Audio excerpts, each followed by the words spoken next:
Established in 2009, Indiemade.com is where artist websites are made easy. Create an artist website with beautiful, modern website themes with a built-in store, image galleries, and much more, all rolled up into a tidy website package. It couldn't be easier. In one simple platform, Indiemade.com bundles everything an artist needs to make, market, and manage a creative website. Indiemade.com's platform was built by artists for artists. Creative work takes center stage on every Indiemade.com website. With Indiemade.com's easy website builder, which is designed for the non-tech savvy, you'll be able to sell your artwork online, get excellent technical support at affordable prices. Go to www.indiemade.com where you can try a no-strings-attached 30-day trial. Hello, everybody. Today we are talking about creative ideas for artist merch. If you would like to grow as an artist and you can't afford an art class, we've got everything you need here at Art Prof: critiques, tutorials, and professional development. There's a lot of options out there for merch, and we're going to get started by talking about, quote, typical merch. So, Lauren, how would you describe what is typical merch that we're talking about? I think t-shirts are really common. Straight up prints, mugs, things that are sometimes like blankets even. Yeah, these kinds of things that you find on, what is this, Teespring or Redbubble, or items that you use or wear or just have around. Mouse pads, I feel like, are another one. Stuff you can just slap on without thinking so much. Now, we're not saying necessarily that typical merch is a bad thing. We're just saying be aware that so many people are selling t-shirts and mugs, so many people are selling stickers, but you can make your stickers a little bit more distinctive. Like, for example, Kat, Sticker App, printed these stickers for us, and we said, have fun, do something cool. And so they ended up doing what to your sticker here, Kat? They made it holographic, so if you moved the sticker around, it would just be all rainbow and sparkly, which is not something you would typically see in a normal, quote-unquote, sticker. And these effects are very applicable to any kinds of stickers, but you can also consider the kind of cut you want for the sticker. For instance, in this bird sticker that Lauren had made, the cut of the sticker goes around the bird. So it's just these little details that make the product design shine. And I think you really have to research the platform and find out which sticker platform is going to offer the more unusual type of things. Like, for example, this is from our merch shop, and it's Teespring. Teespring doesn't specialize in stickers. Sticker Act does. And so, Lauren, don't you think sometimes you just really have to do your research? Yeah, absolutely. With any particular thing, not just stickers. And I think that you can also have really, I don't know, normal stickers like a square sticker or a circle sticker, but you want to make sure that your design looks best with that particular thing. Like, there's a person in my community that makes these round mandala radial design type stickers that work really well as a bumper sticker on your car. And there are 5 or 6 different ones, and it's a really plain sticker design, but it's super bold and it really works well with that illustration on it. So Jane is saying, I'd like to know what kinds of things sell better or are a tough sell. Kat, do you think it comes down to the item, mug, t-shirt, tote bag, or is it the artwork, or do you think it's both? I think it has to do, honestly, more with the artwork and the product as a whole. It's not necessarily like, oh, mugs sell better than bags. It's not quite that. It's your mug is probably better designed and prettier, which is why it's selling more than the bag, for instance. And Lauren was talking about researching different companies to produce your merch. Well, you should also research what your audience wants. So another good thing you could do is put out a poll on Twitter or Instagram or something and sort of gauge the interest level that your audience has with your own images. You can ask, oh, do you want to see my illustrations on a mug or a print or maybe a hat? Who knows? You can even leave the option open for people to suggest things to you. You could be surprised what people actually want. That's a really good point, Kat, because different ages and demographics have uses for different things. So, what I find going to art fairs is that younger people tend to get the stickers because they put them on their computer, on their water bottle to show off at school. They also tend to not necessarily have a ton of money because they're students still. Whereas trying to think of, maybe like $100 print or something is something that someone who lives in a house or an apartment that they're trying to style, they're going to want that because they can put it on their wall and personalize their home. Now, making your artwork into a print is super common. It's probably the most common merch for any artist. I feel like I know almost nobody who hasn't done this at some point. And so, Kat, this is actually a image that you had printed as a print. And thank you so much to Stationery HQ for doing the printing for us. And you can find links to their website in the video description below. They have all kinds of merch. It's not just prints. And they actually did do some wrapping paper for Lauren that you're going to see later on. But Kat, what was the process like getting this printed? Well, first I had to select an illustration I wanted as a print. I thought, what would look good hanging on a wall? I wanted something that was universal enough, so I didn't choose like specific characters for my stories, for instance. Instead, I chose this architecture, this building to put into a print. And then I decided what were the dimensions going to be and what kind of material I wanted it printed on. I actually have it right here. So it's really nice. It's actually bendable. It is paper. So that is what I chose. But there are different kinds of prints. They don't have to be on paper. They could even be on canvas. You can have it printed on a wrapped canvas on a frame, or you can have it framed. Like you can have prints on different kinds of materials. So be open to that. Prints are pretty common, but you can reconsider the specific kind of print you want for your artwork. Lauren, I know you've also had your work printed, and a lot of people ask me, well, should I go local? Just go to Kinko's and get something, or should I go to Stationery HQ and have it done online? Do you have any tips for that?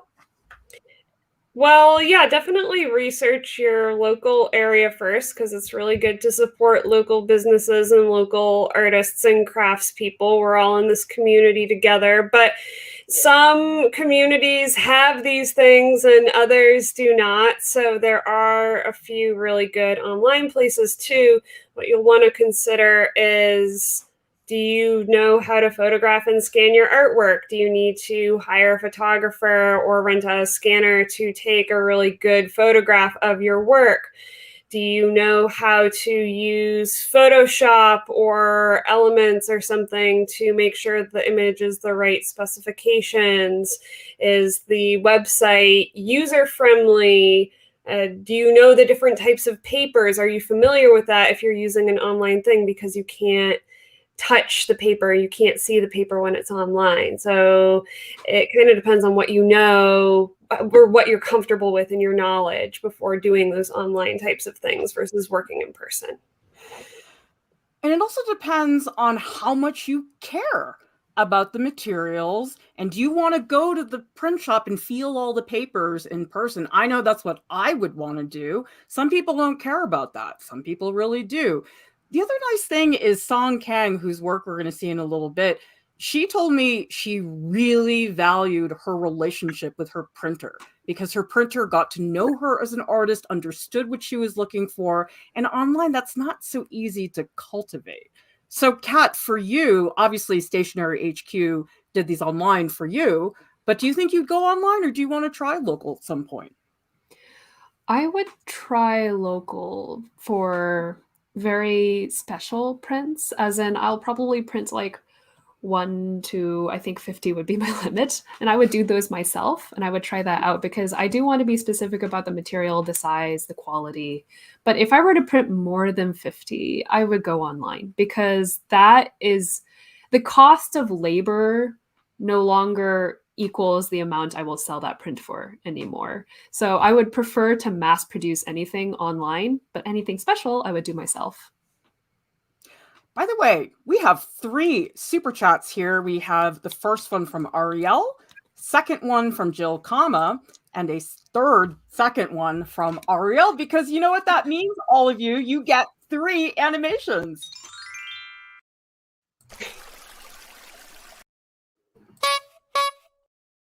There we all are. That's the first time I've seen the Lauren super chat. That's the first time I've seen the cat one.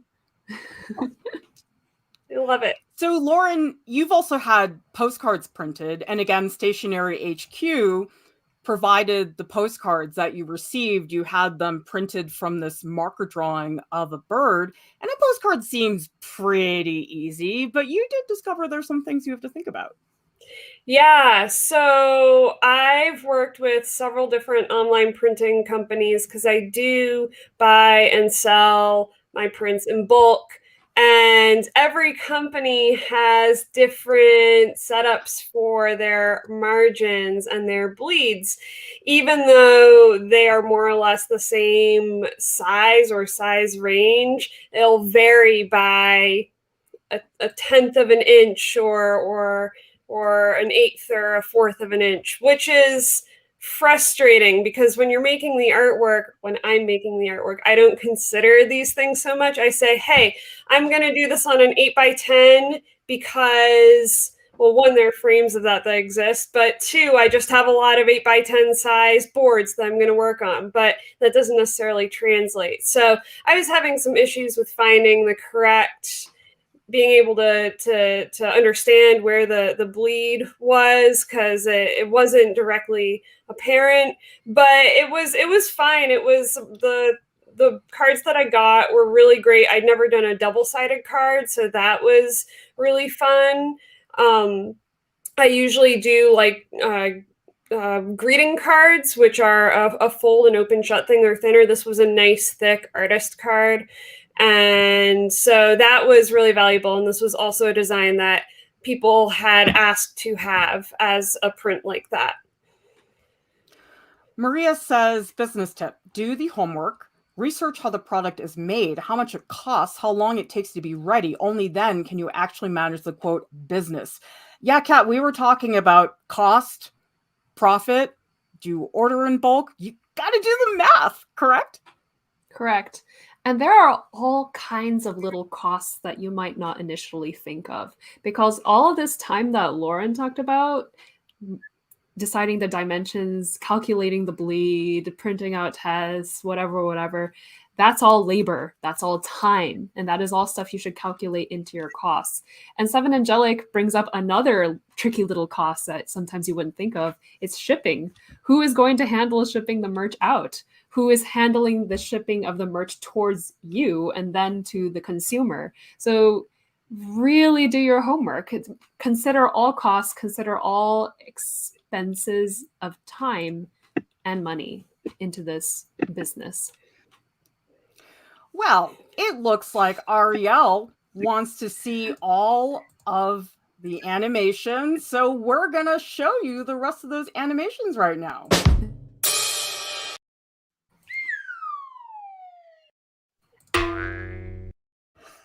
Thank you, Ariel, for the little animation festival embedded inside of our live stream. We so much appreciate your support.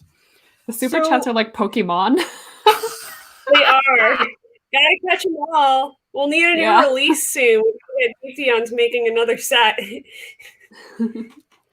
All right. So I actually think that one of the dangers of merch, and I've seen this on different artists' websites, is they say, oh, wow, Redbubble has 50 items, and if I put the same design on every single item, that's more options for my audience.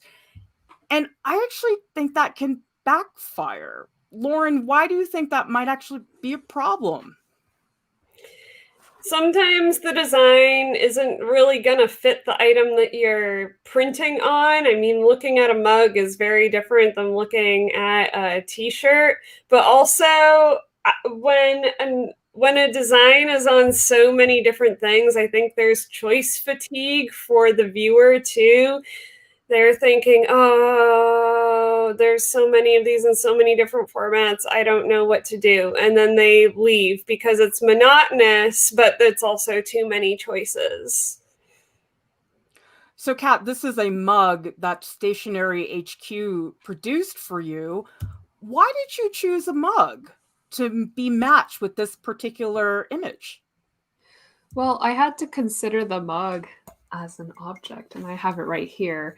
And considering how you would look at it from all kinds of angles, right? And I thought, well, having a horizontal design for a mug is just so appropriate. So that's why I chose one of my horizontal comics to put onto this mug. You just drink your coffee and you can read a little comic while you're at it. So really consider the item and designing your illustration around this item. Or you don't even have to design it specifically for an item. Just reconsider what is the best merch match for my illustration. Yeah, Kat, I also wanted to say one of the reasons I admire that mug so much is also the content. How this is one of those not daily, but a self-care type of routine that I feel like is similar to drinking my morning tea or my morning coffee. Like it's very the pampering of the self. And you get that surprise at the end that it's a gorilla. And it just makes me, oh, it's so perfect and aligns with your life. I actually think it's better to have a shop with just a few items where you really have spent time matching the artwork with the item. So many people don't do that. They just slap it on whatever. And I just think taking that extra time to really be intentional with what you're doing is incredibly helpful. Well, thank you so much, Ariel, for, I don't know, what's that, your 7th or 8th super chat. So we're going to give you a few more.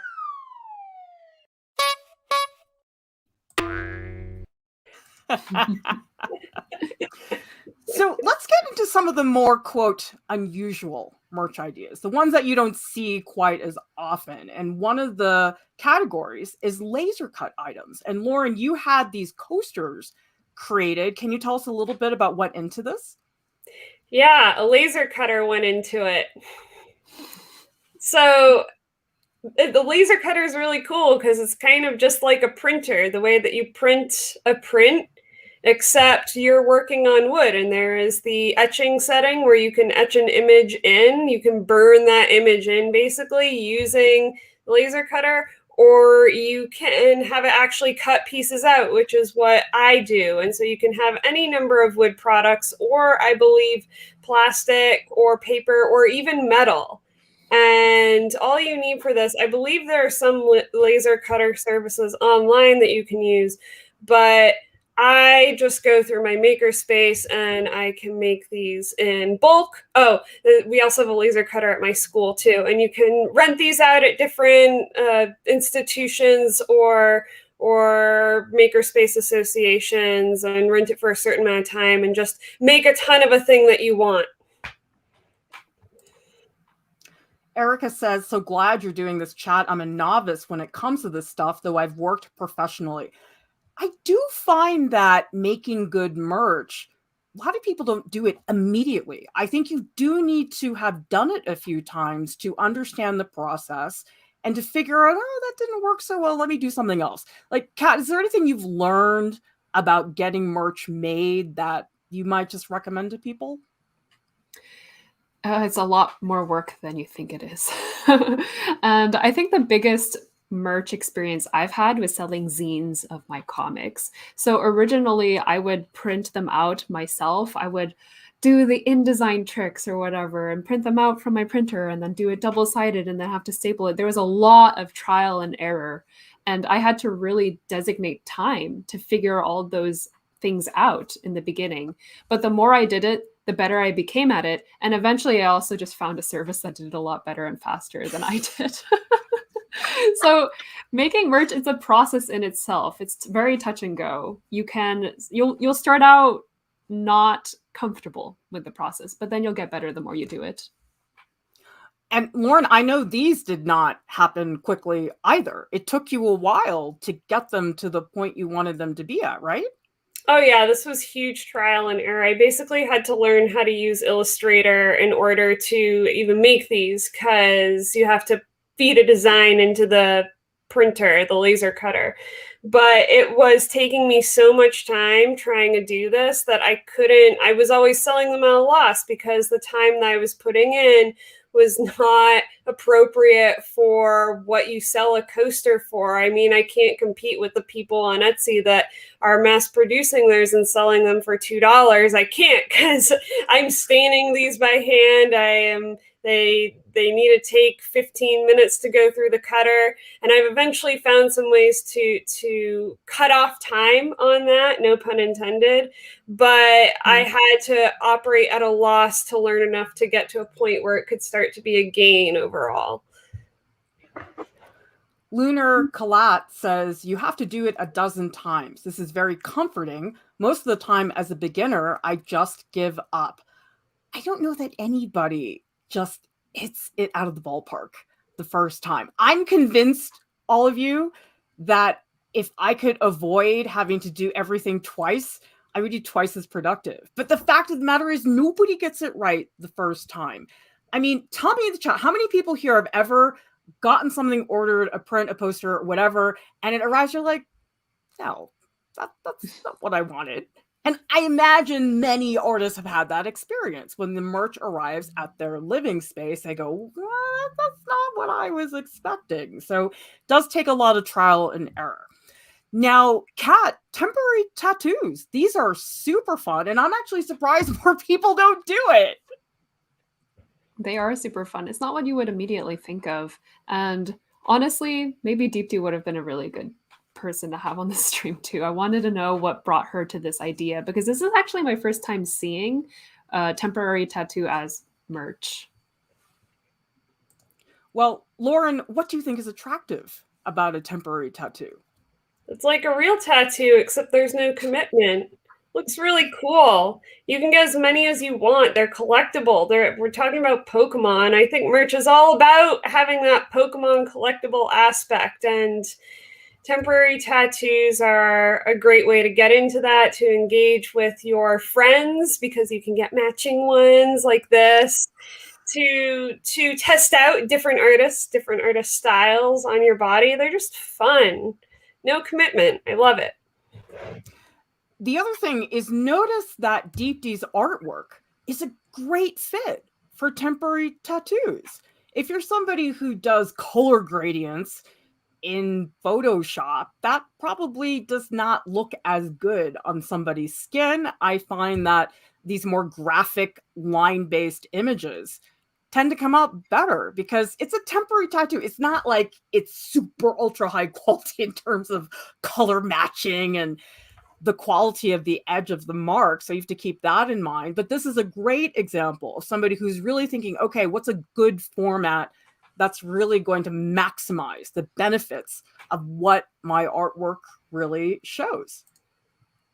We have a question from Seven Angelic. Do you think it's better to try a few different kinds of merch items, or just try one type if you're just beginning? Kat, any thoughts? I think that's a personal judgment call. See how much budget you have, both in terms of time and for money. If you're short on both, maybe just try one type. For instance, just go for a mug for now. And then maybe along the way, you will figure out, oh, maybe a mug is not so great. Maybe I should do a temporary tattoo, or maybe I should try this and this and that. But building a merch, how do I say this, catalog takes time. And the way you begin is very individual for each person. So just take a look at your budget and then decide if you want to just try one type or if you want to try multiple types to start off with. But don't order too many of anything too fast, all right? Make sure you test the waters a little bit. Now, another option is textiles. And this is an area that I never thought about because Song Kang, she's a pen and ink artist. And actually, some of you may have seen some of the tutorials that Song has done with us here at Art Prof. And I think a lot of people think, okay, prints would be nice, so would postcards be. But actually, Song had some of her drawings created into a textile, which was in the women's wear collection for Hugo Boss. Now, granted, this is not exactly Redbubble.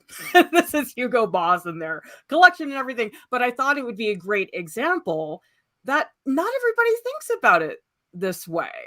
Lauren, why do you think people have trouble seeing beyond the mug and the t-shirt? I think that those are very much everyday objects that are singular.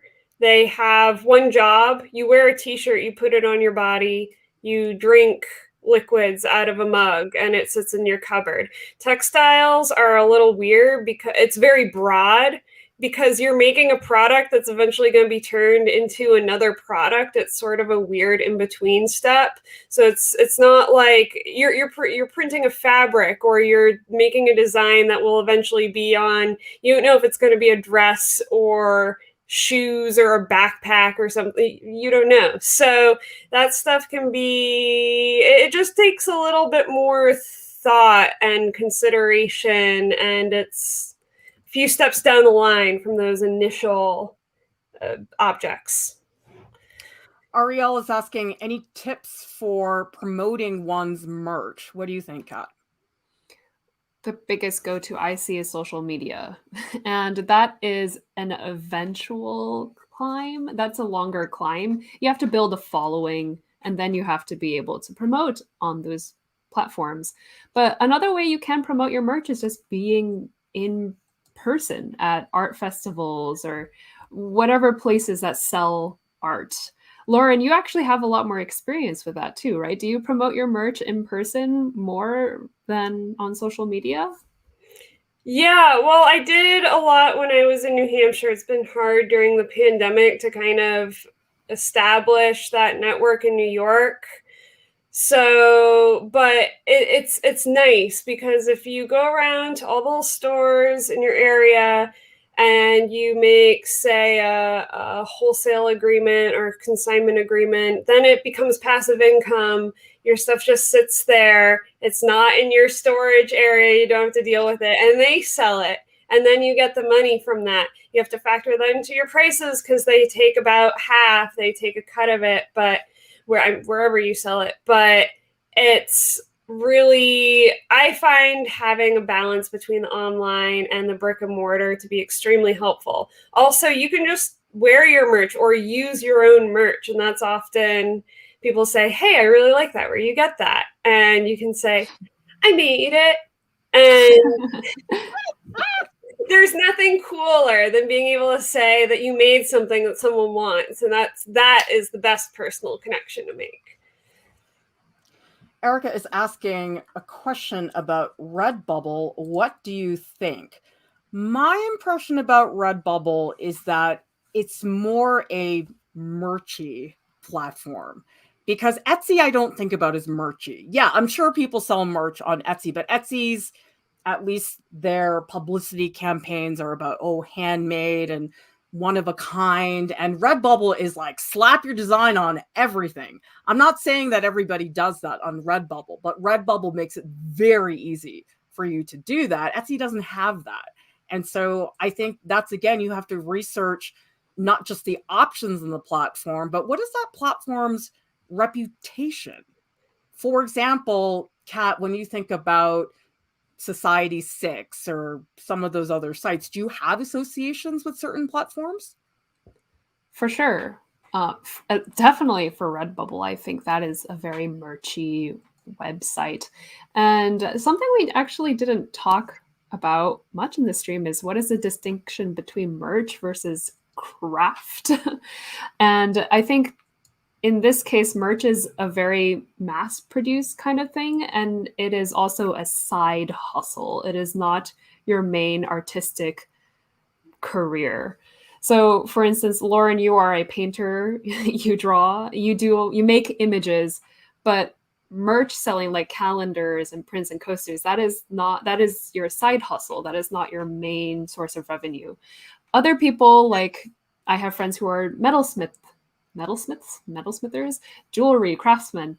That's their main craft. That is no longer merch. That is truly an artisanal piece of work. So that is the biggest distinction between merch and craft, I think.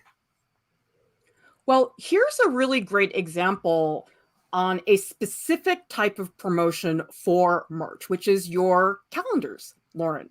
And you've been doing these for a while now, long enough that people are saying, when's the calendar coming out? Which birds are going to go in there? And I know you were asking your audience what birds to put in the upcoming calendar. Can you tell us about that campaign? Yeah, so I do a calendar every year. We talk about it a lot on Art Prop, but the calendars, you can only sell them one time a year, and that is at the end, November, December, January, that's it. And then the rest of the year is usually fairly slow. And so I started with, I think originally, my first round, I printed 50, and I sold most of them or all of them. And then all those people, they wanted by the next year, and then they told other people. I did some fairs and put my work in a few brick and mortar places. And then that club, the bird club, it grew and it grew and it grew. And now it is big enough that, hey, I'm not just not going to do the calendar. It is self-sustaining, more or less, if that makes sense. Like, it is now factored into my yearly income as an artist. I rely on it, I guess. Well, my mom bought one a couple years ago. I know every year, oh, I saw Lauren's doing her calendar. Go get me one. And I always pay to ship it to her because it's easier that way for her. And I think what you're doing, Lauren, with the promotion is you are building up anticipation. And that's critical, as opposed to just, boom, here's a calendar. Like, you actually are saying, oh, I'm featuring this owl, and people can watch you make that drawing so they know that image. And then when they see it in the calendar, they go, oh my God, I want that. So anticipation is a big part of this, for sure. Jill Thomas asking, how much to print on textiles? Lauren, do you know about that? Because I know you've always talked about it, but I don't know if you've ever done it. I'm not going to say I'm an expert at any of this. I've done some research into it, and it depends. Okay, first of all, it depends on the type of material that you want to work on. So if you work on cotton or muslin, that is cheaper. If you want to print on satin or chiffon or something else, that gets more expensive, but it adds up really fast. I see sometimes $15 a yard or something ridiculous. Like, it's hard. You need to be able to get some swatches done and then figure out what you want in bulk, because it only becomes worth it when you do it in bulk.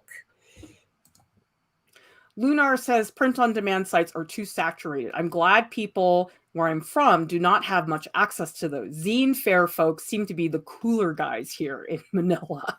Well, Kat, you've done those zine book publication fairs before. And I think there's something very special about those events. They only happen maybe once a year, and it's not slapping the same thing on a t-shirt, right? Right. Actually, one thing I personally regret a lot about printing my zines and selling them in the fairs is that I was actually never present to sell them. I would always hand them off to somebody else who was actually tabling at the event to sell the zines.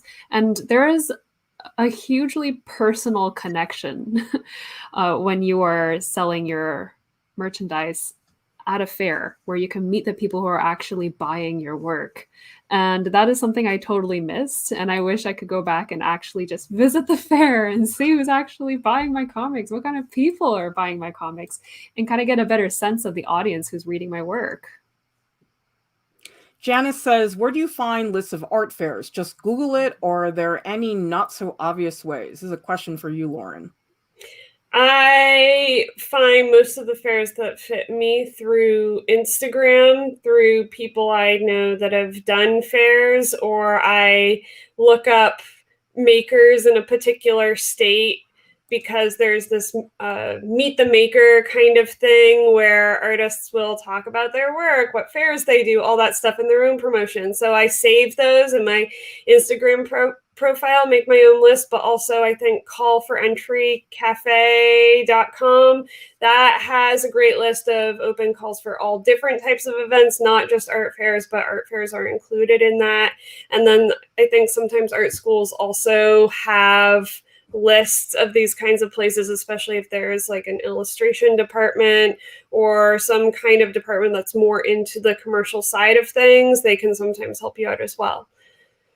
I think it helps just to look local. I mean, most people don't drive 6 hours to do an art fair. I think for a lot of people, it's 2 hours, maybe 3 hours if they're being ambitious, because it's a long day to go through. So just look locally. I think that's the best way, because unless that's your whole livelihood, you're not going to get on a plane to do an art fair. Wait, what is the place that most towns have that is a tourist or a guide type place? Is it Chamber of Commerce, that kind of place where you can go in and ask them, they can tell you all about the events, or go to the local town hall? If you're getting really small towny, they'll give you the arts events in the area. That could be useful. Right, and just keep in mind the cultural centers in any area, like community centers or some place where there's flea markets or a farmer's market. Usually that space would also have an art fair eventually too. And also universities. I think a lot of universities have fairs, whether it is for arts or other things. All right, here's another item that I don't see as often, which is pins and charms. And it's funny because I look at these pins and I'm like, these could easily be stickers. Why aren't more people doing charms? Because I think these are super cute. And I know in the past, I've been trying to get shirts and things and accessories for my kids, and I take them to stores and they hate it. And they so much would rather get something from an artist shop because it's not dime a dozen. So, Lauren, what do you think about these pins? I love them. Someone earlier in the comments was talking about feeding the inner magpie, and that is what the charms are all about. Those enamel pins, they have the little gold outlines, so they're shiny. They come in infinite designs because so many different artists make these, and they're fairly easy to make, accessible to make. They always cost around $8 to $12. So there's a market for them because people can buy them really easily, but they also, I lost my train of thought. It's just they're easy both to make and to buy, I think. Seven Angelic says, I've seen some flack for artists who put their things on the very merchy places or in merch at all even, but I can't fault someone for wanting to make a living. Have you seen that, Kat, where people turn their nose up at artists who do make merch? I haven't seen it myself too often, but I do acknowledge I'm sort of in an illustration space. So it is pretty typical for illustrators to make merch. But in the quote unquote fine art spaces, there's probably a stigma against that. And I see Lauren nodding. Do you have any stories? Academics don't like it. I don't know why. I think it's dumb, but definitely in some critiques I've heard, oh, don't sell on Etsy. That's not professional. Things like that. And don't listen to them. They don't. That's such a privileged place to be talking, and you don't need to be solely in one art world or other art world. You can do both. It's okay. I think it's obnoxious. I mean, everybody's in a different financial situation, and some of us have to pay the rent and can't afford to not do it. So do whatever you want. It's fine.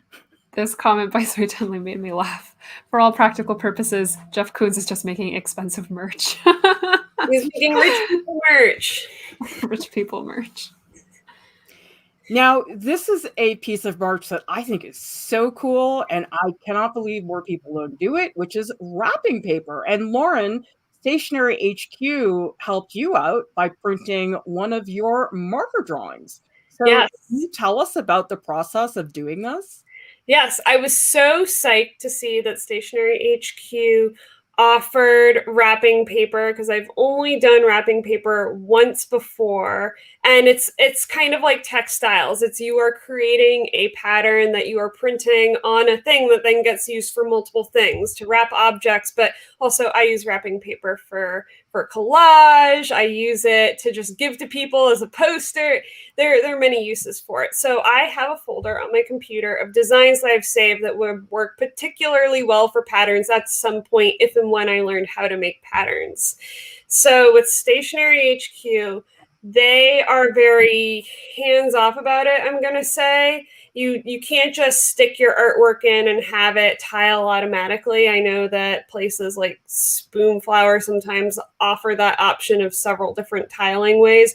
So you have to have to use this particular program some prior knowledge first of using, say, Photoshop or Illustrator to make your own design. And you also don't have to make a repeating pattern. I was joking with Clara and Kat earlier, you could literally just upload a picture of Benedict Cumberbatch and that could be your wrapping paper. Because they print these sheets, like these posters, not as a roll, or at least I didn't choose a roll. So don't feel excluded if you don't know how to make a pattern. I had some trouble because I still don't have a full handle of how to use Illustrator yet. Technically, that's the faster way to make a pattern, I believe. So I had to manually do the repeating tile in Photoshop, and my partner Sam was trying to help me get it just right. Because one pixel, you'll notice if one pixel is off because it jolts the whole pattern. Anyways, I uploaded that. I made sure it was the right format. Someone at the company checked it for me to make sure it was all accurate and everything, and that the color was right, which was really good because they caught a mistake that I made. So it was helpful to have that. And then I have a sheet here of it. I'm actually pretty excited with it because it's a really good weight. And it's also a nice, it's pretty matte, which I wanted. My last wrapping paper I did was glossy and it was really heavy and it wasn't actually that good for wrapping paper. This is exactly wrapping paper thickness. And actually it was a friend's birthday yesterday. And so I was able to use my own wrapping paper to wrap a gift for them, and that was really special for me to be able to share my artwork in that way with them. Plus, I just have to say, when I go buy wrapping paper, let's just say it doesn't look like this. I'm like, what's the least offensive pattern?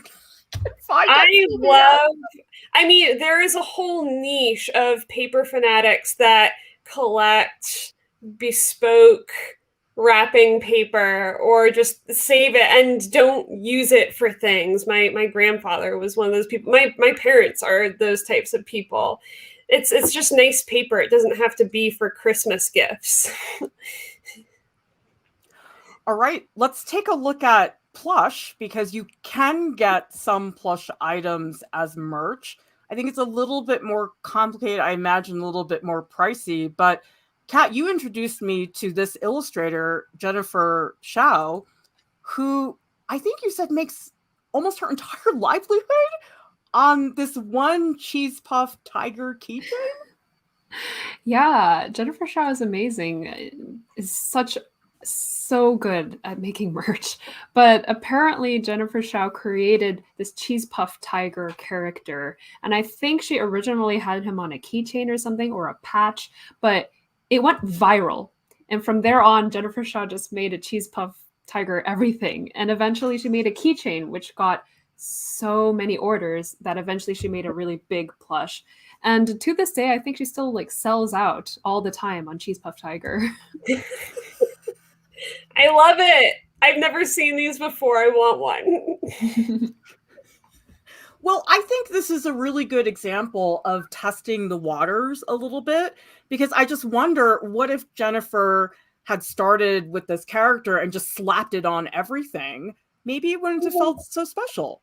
And so she got this incredible reaction, and then she put it on more merch items instead of just trying to spread it as far as you possibly could. And so I do think there is this feeling of preciousness with merch to make it feel less mass produced, even though it is mass produced. Does that make sense, Kat? For sure. I just think that Jennifer Shaw has gone about the marketing of Cheese Puff Tiger so well. She took an opportunity and she just grabbed on and rode with it all the way through. And I've also witnessed different kinds of ways she would promote her merchandise. For instance, she would print out little wanted posters and put them up all over New York, which I thought, wow, I would have never thought to do that myself, but that makes perfect sense for Cheese Puff Tiger. And so just being a little bit inventive and fun about the way you promote your merch. Raven's Fine Art says, do you have to protect a design like that? What would prevent someone else from making a cheese puff doll and selling it too? I recently released a copyright video from a couple of days ago, so watch that, because that's a whole other can of worms. We do also have this other stream, which talks about other strategies for how to sell merch. And also, this Google slideshow is available. The link is in the YouTube video description below. And actually, you can access all of our slideshows from our streams on our main site, artprof.org. Artprof has a podcast. It's available on Spotify and also on iTunes. And in a few minutes, Kat and Lauren will be hanging out in the Artprof Discord. You can chat with them by typing in post live streams about cheese puff tigers and sushi. Subscribe to our channel, like this video, leave us a comment. And a big thank you to our top Patreon supporters. All of you make it possible for us to stay up and running. Thank you, everybody, for attending the live stream. Thank you so much. We'll see you next time. Bye.